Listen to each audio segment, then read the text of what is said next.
Hello and welcome to my channel English connect. आज के इस वीडियो में हम पढ़ेंगे Maharashtra state board 12th standard English text book में दी गई पोयम इंडियन वीवर्स। इस पोयम के पोएट है सरोजिनी नायडू। नाउ सरोजिनी नायडू ये हमारे लिए नया नाम नहीं है। She was a political activist and feminist. Bharat के स्वतंत्रता संग्राम में सरोजिनी नायडू का बहुत बड़ा योगदान रहा है। उन्हें टाइटल दिया गया था nightingale of India. She was also the first lady governor. 1947 में Sarojini Naidu became the governor of the united provinces. Indian weavers ये एक शॉर्ट पोयम है जहाँ पर वीवर्स मतलब कि बुनकर कपड़ा बुन रहे हैं, और ये जो कपड़ा बुना जा रहा है ये 3 टाइप के कपड़े हैं, और ये जो कपड़े बुने जा रहे हैं वो 3 टाइप के कपड़े दिन के 3 अलग अलग टाइम पर बुने जा रहे हैं। पोयम में 3 स्टांजाज हैं और हर स्टांजा रिप्रेजेंट करता है ह्यूमन लाइफ के 3 इंपॉर्टेंट फेजेस को, बर्थ, अडल्टहुड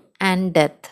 स्टांजा में दिए हुए कलर्स भी उस स्टांजा के इवेंट्स के मूड को इंडिकेट करते हैं। So let's begin the explanation of the poem. Poem का एक्सप्लेनेशन स्टार्ट करने के पहले इस पोएम के स्ट्रक्चर को समझ लेते हैं। पोएम में 3 स्टांजास दिए गए हैं। हर स्टांजा में 4 लाइंस है। दैट मीन्स ये स्टांजा क्वार्ट्रेन है। जिस स्टांजा में 4 लाइंस होते हैं उसे क्वार्ट्रेन कहा जाता है। नाउ इन 4 लाइंस में से हर स्टांजा की जो पहली 2 लाइंस है वो पोएट की तरफ से क्वेश्चन है, और उसके बाद की जो 2 लाइंस है वो वीवर्स रिप्लाई दे रहे हैं। So the whole poem is in question answer form. So let's start. Weavers weaving at break of day, why do you weave a garment so gay? अब वीवर्स का मतलब होता है बुनकर, जो कपड़ा बुनते हैं। वीव करना यानी धागों से कपड़ा बनाना, बुनना। यहाँ पर पोएट जो है वो वीवर्स से पूछ रहे हैं कि इतनी सुबह सुबह, ब्रेक ऑफ डे का मतलब होता है दिन की शुरुआत, और दिन की शुरुआत किससे होती है? मॉर्निंग। मतलब वीवर्स ये पूछ रहे हैं कि इतनी सुबह क्या वीव कर रहे हो, और जो कपड़ा बना रहे हो वो इतना खुश रंग क्यों है? सो गे, गे का मतलब होता है खुश, हैप्पी, बहुत ही चमकीला। पोएट का ये सवाल है कि इतनी सुबह सुबह इतना अच्छे रंग का कपड़ा क्यों बुन रहे हो? गारमेंट मीन्स कोई ड्रेस। अब वीवर्स रिप्लाई करते हैं, blue as the wing of a halcyon wild we weave the robes of a newborn child. Halcyon एक काइंड ऑफ बर्ड है जिसे किंगफिशर भी कहा जाता है। न्यूबॉर्न चाइल्ड यानी नवजात शिशु जिसे कहते हैं, जो अभी अभी पैदा हुआ है। रोब is kind of a dress, एक लूज ड्रेस जो होता है उसे कहा जाता है रोब। अब यहाँ वीवर्स बता रहे हैं कि वो क्या कर रहे हैं, कौन सा कपड़ा बुन रहे हैं। वो बताते हैं कि हम एक ब्लू कलर का कपड़ा बुन रहे हैं, और ये ब्लू कैसा है उसका डिस्क्रिप्शन दे रहे हैं। वो बोलते हैं कि जो हेलिसियन बर्ड होता है उसके विंग में जो ब्लू कलर होता है वैसे ही ब्लू कलर का हम कपड़ा बुन रहे हैं, और वो कपड़ा कहाँ यूज होगा, क्या बनाने में यूज होगा? वो एक न्यूबॉर्न चाइल्ड का रोब बनाने में यूज होगा। मतलब उस कपड़े से एक नवजात शिशु का रोब बनेगा। अब इस स्टांजा में देखो, टाइम कौन सा है? ब्रेक ऑफ डे, मतलब मॉर्निंग, दिन की शुरुआत, सुबह। और ड्रेस का कलर क्या है? ब्लू। और किसके लिए बुना जा रहा है? Newborn child. Newborn child represents beginning of human life, और टाइम भी वैसे ही यूज किया गया है, बिगिनिंग ऑफ अ डे।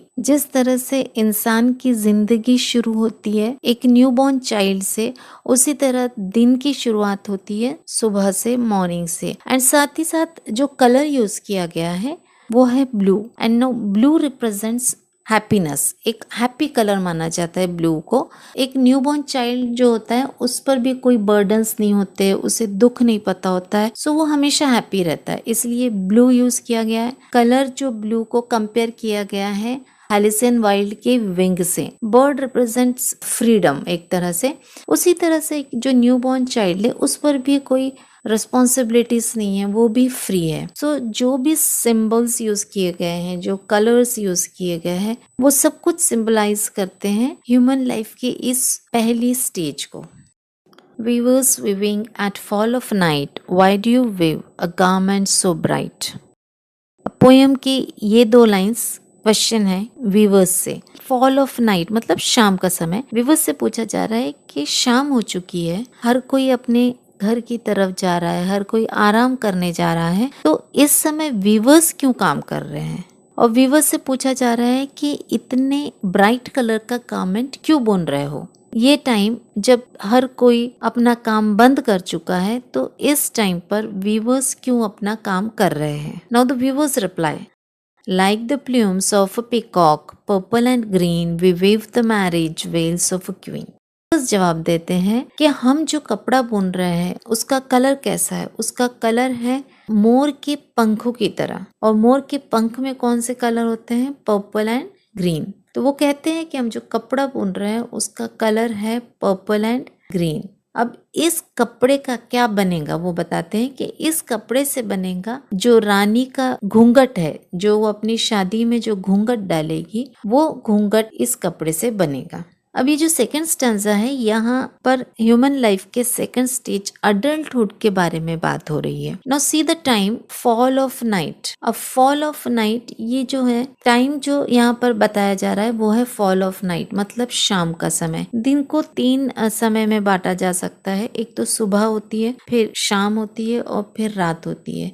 तो जो शाम है ये दिन का सेकंड स्टेज है। उसी तरह से अडल्टहुड भी ह्यूमन लाइफ का सेकंड स्टेज है। जो कलर यहाँ पर यूज किया गया है वो है पर्पल एंड ग्रीन। अब पर्पल और ग्रीन कलर, ये दोनों ही कलर बहुत ब्राइट होते हैं। उसी तरह से जो अडल्टहुड है वो भी बहुत ही ब्राइट, वाइब्रेंट, एक्टिव होता है। इस स्टेज में इंसान सबसे ज्यादा एक्टिव होता है, सबसे ज्यादा एनर्जी से भरा हुआ होता है। इसी स्टेज में उसमें बहुत सारी कैपेबिलिटीज होती है बहुत कुछ करने की। यहाँ पर पोएट ऑल्सो मेंशंस मैरिज, और इसी स्टेज में इंसान मैरिज करता है। अडल्टहुड स्टेज में ही मैरिज होती है। सो ऑल द इमेजेस या जो कलर्स यूज किए गए वो सब कुछ अडल्टहुड से ही रिलेटेड है। Third stanza, weavers weaving, Solomon still, what do you weave in the moonlight chill? सोलम का मतलब होता है गंभीर, शांत, और स्टिल का मतलब होता है स्थिर, एक जैसे रहना, एक ही पोजीशन में रहना, that is still. So weaver से पूछा जा रहा है कि क्यों इतना शांत और क्यों इतना स्थिर होकर वीव कर रहे हो, और इस ठंडी रात में, मूनलाइट चिल मतलब इस चांद की रोशनी में, इतनी ठंड में कौन सा कपड़ा बुन रहे हो। Now see the weavers reply. Viewers कहते हैं, white as a feather and white as a cloud, we weave a dead man's funeral shroud.